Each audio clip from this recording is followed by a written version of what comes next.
तो ये बिल्कुल पहले की तरह ही मिट्टी का होगा, वैसे मिट्टी की रूप दी जा रही है, जिससे मुंशी प्रेमचंद जी के घर के लोग जो है पानी पिया करते थे। ये वो दो बैलों की कहानी है, उस कहानी का एक बैल है यहाँ पर। स्वागत है दोस्तों एक नए ब्लॉग में। अभी हम जो है मुंशी प्रेमचंद के पैतृक गांव लम्ही में उपस्थित हैं। गांव के अब तो ये शहर हो गया, बनारस के बीचों बीच में आ गया है। पहले ये कभी बनारस से दूर एक गांव था, लेकिन अभी तो ये बिल्कुल शहरी हो गया है। तो चलिए आपको दिखाते हैं उनका घर कैसा था। देखिए यहाँ पर बोर्ड लगा हुआ है मुंशी प्रेमचंद जी का पैतृक निवास स्थल, और इधर जो है मुंशी प्रेमचंद शोध एवं अध्ययन केंद्र है। तो पुराना मंदिर था पहले यहाँ पर है। स्मारक इधर है, तो ये गली गई है स्मारक की तरफ। चलते हैं अंदर। लली ए बेटा, ये मुंशी प्रेमचंद जी के घर में जाने के लिए वो स्मारक में गेट किधर से है? स्मारक में? हाँ। ये तो लाइब्रेरी है और ये उनका घर है। घर कौन सा है? ये वाला। ये? हाँ। अब इसमें उनके वंशज लोग रहते होंगे हैं? नहीं, कोई नहीं रहता है। ये वाला बन रहा है यही है? हाँ। और स्मारक कौन सा है? इसके उधर उस सड़क के उस पार एक गेट है बड़ा सा ना। हाँ। वही है। अच्छा भाई जी, ये मुंशी प्रेमचंद जी का घर था, देख सकते हैं? नहीं, आपका वीडियो नहीं लेंगे, लीजिए। तो ये पहले का ही है या पहले से ही है? तो ये बिल्कुल पहले की तरह ही मिट्टी का होगा, वैसे मिट्टी की रूप दी जा रही है। देख लीजिए, ये है मुंशी प्रेमचंद जी के पैतृक गांव लम्ही का उनका मूल निवास स्थान। छोटा सा घर है। अब उनके वंशज लोग कहाँ, इसी गांव में रहते हैं कि बाहर रहते हैं? गांव में रहते हैं। अच्छा, मुंशी प्रेमचंद जिनकी कहानियाँ आपने जो है किताबों में पढ़ी होंगी, कक्षा 10 और 12 बीए लेवल पर, मंत्र और बहुत सारी कहानियाँ हैं। छोटे छोटे कमरे हैं, देखिए।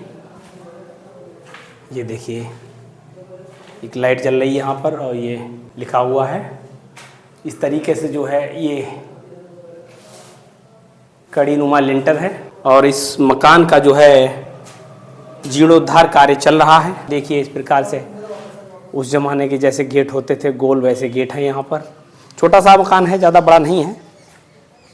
और ये स्मारक है, इधर लाइब्रेरी है। और काफ़ी मेरी इच्छा थी इस गांव में आने की, आज आ भी गए। लीजिए भाई जी, अंदर आ सकते हैं। और ये मुंशी प्रेमचंद जी स्मारक लम्ही, उनकी संस्कृति विभाग का मतलब जो है लाइब्रेरी वगैरह यहाँ पर है कुछ।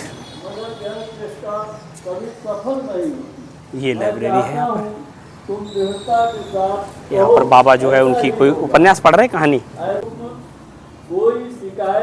सामने ही मुंशी प्रेमचंद जी की जो है मूर्ति बनी है, और बाबा जो है कहानी पढ़ रहे हैं। गोदान प्रेमचंद जी कजा की कहानी, दो भाई, सेवा सदन, शतरंज के खिलाड़ी, विभिन्न जो उनकी कहानियां हैं उनकी जो है यहाँ पर। मंत्र, ये कहानी मेरी पढ़ी हुई है, 9th में थी। पूस की रात, ये भी थी। भाई आप जो है मुंशी प्रेमचंद जी के परिवार के ही हैं? हाँ, परिवार का है ना। आप उनके परिवार वंशज हैं? नहीं, हम उनके वंशज। ये लोग यही के निवासी हैं। अच्छा, प्रोग्राम होता है हर रविवार को। उनके वंशज लोग यहाँ रहते हैं? नहीं, चले गए सब। कोई चाचा उचा शायद कोई रहता है। अच्छा अच्छा।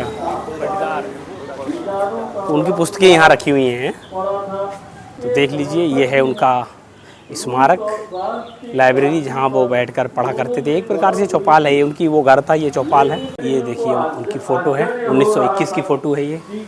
इस प्रकार से ये थे। मुंशी प्रेमचंद जी का जन्म जो है 1880 में हुआ था, और उनकी मृत्यु जो है शायद 1936 में हुई थी। और ये अंदर शायद प्रेमचंद और उनकी पत्नी है, शायद प्रेमचंद उनकी पत्नी है। लम्ही का वह मैदान जहाँ कभी प्रेमचंद बचपन में मकान के सामने गुल्ली डंडा खेला करते थे। सामने मैदान है, उस मैदान में की मिट्टी में प्रेमचंद की निर्मल जहाँ से कहानियों का जन्म हुआ। ओके,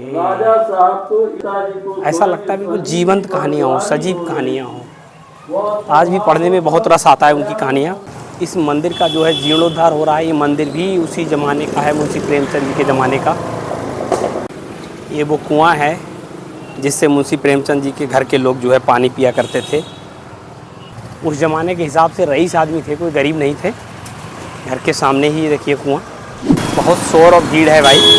ये जो आप द्वार देख रहे हैं, यही मुंशी प्रेमचंद स्मृति द्वार है, जो उनके गांव की तरफ अंदर की ओर गया है। गांव के आप तो बनारस का एक मोहल्ला है, यदि आप लम्ही आना चाहते हैं तो आप जो है बनारस कैंट स्टेशन से अगर आप उतरते हैं तो वहाँ से आते हैं पांडेपुर चौराहे, पांडेपुर चौराहे से सीधे ये रोड आया है लम्ही इस गेट के पास। यहाँ उतर जाइए और आराम से 500 मीटर दूर पे जो है लम्ही है, आराम से जाकर उनके घर और उनके स्मारक के दर्शन कीजिए। प्रेमचंद जी की कहानियों में जो पात्र थे उन पात्रों से संबंधित देखिए यहाँ पर मूर्तियाँ बनी हुई हैं। ये वो 2 बैलों की कहानी है, उस कहानी का एक बैल है यहाँ पर, और ये कोई किसान है, और ये शायद गोदान आई थिंक, और वो कंफर्म है सामने वाली ईदगाह कहानी के जो है पात्रों की जो है यहाँ पर उनकी दादी और उसका पोता जो है चित्र बना हुआ है। ये पीछे ही छोटा सा पार्क है और उनकी कहानियों के बिल्कुल सजीव जो है यहाँ पर मूर्ति चित्रण यहाँ पर किया गया है मुख्य द्वार के पास ही। एक बैल का चित्र उस तरफ बना था और दूसरा बैल जो है इधर बना हुआ है, हीरा मोती, और बाकी ये इधर के पात्र हैं। पहचानिए, बताइए कौन सी कहानियों के कौन से पात्र हैं। दोनों तरफ जो है पार्क है इन मूर्तियों के पीछे। पार्क कोई खास नहीं है, ऐसी घास फूस पड़ा है, सौंदर्यीकरण नहीं है, बस मूर्ति अच्छी बनी है, गेट बना है यहाँ पर। बाकी आपको हम दिखाई लाए हैं सब कुछ। तो बस आज के लिए इतना ही, मिलते हैं आपसे अगली वीडियो में। कैसी लगी वीडियो हमें कमेंट करके ज़रूर बताइएगा। वीडियो को लाइक कीजिए, हाइप कीजिए और चैनल को सब्सक्राइब करना ना भूलें। मिलते हैं अगली वीडियो में, तब तक के लिए बाय बाय दोस्तों।